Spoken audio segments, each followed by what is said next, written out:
শ্ৰীমন্ত শংকৰদেৱ সংঘ বিহপুৰীয়া নাৰায়ণপুৰ জিলা শাখাৰ যুৱ আই মাতৃ সমাৰোহ। শ্ৰীমন্ত শংকৰদেৱ সংঘ নাৰায়ণপুৰ বিহপুৰীয়া জিলা শাখাৰ যুৱ আই মাতৃ সমাৰোহখনি আজি দিনজোৰা কাৰ্যসূচীৰে ধলপুৰ চুতীয়া গাঁৱৰ নামঘৰত অনুষ্ঠিত হয়। সভাখন উদ্বোধন কৰে ববি বৰগোহাঁই। ইয়াৰ উপলক্ষে পুৱা পৰিৱেশ চিন্তাকৰণ, বৃক্ষৰোপণ, নাম প্ৰসংগ আৰু পতাকা উত্তোলন কাৰ্যসূচী অনুষ্ঠিত হয়। পতাকা উত্তোলন কৰে গোলাপ বৰুৱাই। এই অনুষ্ঠানৰ লগত সংগতি ৰাখি যুৱ আৰু মহিলাসকলৰ মাজত কৃষ্টি আৰু সাহিত্য প্ৰতিযোগিতা অনুষ্ঠিত হয়। সাহিত্যত কবিতা আবৃত্তি, ৰচনা, তৰ্ক আৰু বক্তৃতা প্ৰতিযোগিতাত কৃষ্টি শাখা, বৰগীত, লোকগীত আৰু শংকৰী নৃত্যসমূহ প্ৰতিযোগিতা আৰম্ভ হয়। প্ৰতিযোগিতাসমূহত জিলাখনত শতাধিক প্ৰতিযোগীয়ে অংশগ্ৰহণ কৰে। স্থানীয় মহিলা শিল্পীসকলে পৰিৱেশন কৰা এই দিহা নামেৰে প্ৰতিযোগিতা সভাখন আৰম্ভ কৰা হয়। জিলা শাখাৰ সম্পাদক ৰাজেন বৰাই পৰিচালনা কৰা সভাখনত সভাপতিত্ব কৰে লক্ষীৰাম ভূঞাই। নাৰায়ণপুৰৰ পৰা জয়ন্ত কুমাৰ হাজৰিকাৰ ৰিপৰ্ট, NSTV।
বৰ্তমান পৰিস্থিতিৰ কাৰণে পৃথিৱীত চলি থকা যিটো মহামাৰী, এই মহামাৰীৰ যিটো পৰিৱেশ হৈ গৈছিল, তেতিয়াই সকলোৱে মনত কিছুমান কথা ধাৰণা আহিছিল যে পৃথিৱীত যেতিয়া এই চাৰিটা বিশেষভাৱে অনুষ্ঠিত হ'ব। আমি আশা ৰাখিছোঁ দুষ্ট যদিও আমাৰ দুষ্টৰ প্ৰাদুৰ্ভাৱ হয়, তেতিয়াই ভগৱান শ্ৰীকৃষ্ণ এটা শান্ত পৰিৱেশ সংখ্যা কিন্তু আমাৰ যথেষ্ট হৈছে। আমি আশা ৰাখিছোঁ আজি আমাৰ সভাখন সফলভাৱে পৰিচিত হ'ব। আমাৰ মাজলৈ কৰি উঠে। এনে এক সন্ধিক্ষণত মহামহন্ত ভকত বৎসল উদ্ধাৰৰ নিমিত্তে প্ৰভু ভগৱন্তই এই ধৰাধামত মহান মহান পুৰুষ হিচাপে জন্মগ্ৰহণ কৰে। এতিয়া এনে এক সন্ধিক্ষণতো ১৫শ শতিকা মহাপুৰুষ শ্ৰীমন্ত শংকৰদেৱ গুৰুজনা আৱিৰ্ভাৱ হৈ এটা নতুন যুগৰ সূচনা কৰে।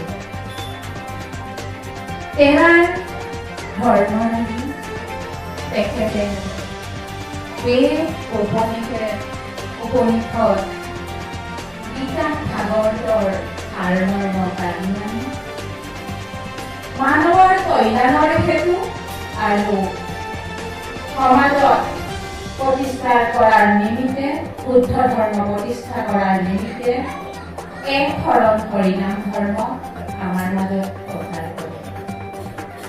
আমি সকলোৱে জানো মহাপুৰুষ শ্ৰীমন্ত শংকৰদেৱ গুৰুজনা আমাৰ পৰম গুৰু। তেখেতৰ সাহিত্যৰাজি আজি আমি এই মঞ্চত উপবিষ্ট কৰিবলৈ আহিছোঁ, কাৰণ আমি সকলোৱে জ্ঞাত অসমীয়া জাতিৰ কাণ্ডাৰী স্বৰূপ, অসমীয়া জাতিৰ জনক মহাপুৰুষ শ্ৰীমন্ত শংকৰদেৱ। তেখেতৰ সৃষ্টিৰাজিয়ে আজি আমি এই মঞ্চত উপবিষ্ট কৰিবলৈ আমাৰ কণ কণ মহিলা-মহিলাসকল, যুৱক যুৱতীসকল, আইসকল উপস্থিত হৈছিল। পৰম শ্ৰদ্ধাভাজন বাবাই সমস্ত। সাহিত্য হৈছে এটা জাতিৰ দাপোন বুলি কোৱা হয়।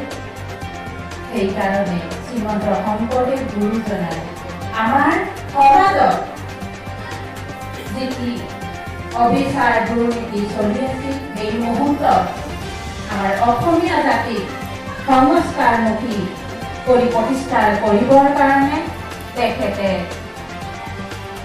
অপৰাধ চেষ্টা চলাইছিল আৰু আমি আজি এই কথা নুই কৰিব নোৱাৰো যে আমি অসমীয়া জাতি তেখেতেই বৰ অসম গঢ়ি থৈ গৈছে ভাৰতবৰ্ষত তেখেতৰ গুণৰাজি আজি আমি সকলোৱে আছে আমাৰ এই ধৰ্মৰ সংস্কৃতি বৰ ভেটি যুৱ আৰু আইন মাতি সমাৰোহৰ উপস্থিত বা আই সমস্ত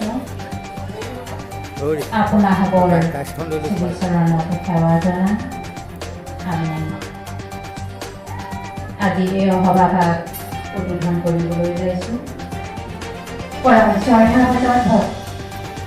আজি বিহপুৰীয়া নাৰায়ণপুৰ জিলা শাখাৰ সভাপতি প্ৰভুজন সন্মানীয় সম্পাদক প্ৰভুজন সন্মানীয় জিলা শাখাৰ বিষয়বাদ আই সমস্ত উপস্থিত আজি এই সভা সাহিত্য আৰু সংস্কৃত শাখাৰ সভাপতি সম্পাদক বিষয়ববীয়া বাবাই সমস্ত সন্মানীয় আজি সভাৰ শিশু আই কল্যাণ সমিতিৰ সভানেত্ৰী সম্পাদিকা প্ৰমুখ কৰি উপদেষ্টা আই সমস্ত বিষয়ববীয়া আই সমস্ত সন্মানীয় 7টি আঞ্চলিকৰ পৰা অহা শিশু আই কল্যাণ সমিতিৰ সভানেত্ৰী সম্পাদিকা প্ৰমুখ কৰি সভাপতি সম্পাদক বাবাই সমস্ত সন্মানীয় আজিৰ এই সভাত উপস্থিত হোৱা সাহিত্য আৰু সংস্কৃত শাখাত অংশগ্ৰহণ কৰিবলৈ অহা আমাৰ অতি শ্ৰদ্ধাৰ বা যুৱক আৰু আইন মাতৃ হওক আৰু আজি এই সভাত উপস্থিত থকা আমাৰ জিলা শাখাৰ মূলৱা সদস্য বাবাই সমস্ত আৰু আমাৰ এই প্ৰাথমিক শাখাত আদৰণী সমিতিৰ সভাপতি সম্পাদকে প্ৰমুখ কৰি বিষয়ববীয়া বাবাই সমস্ত সন্মানীয় আজি এই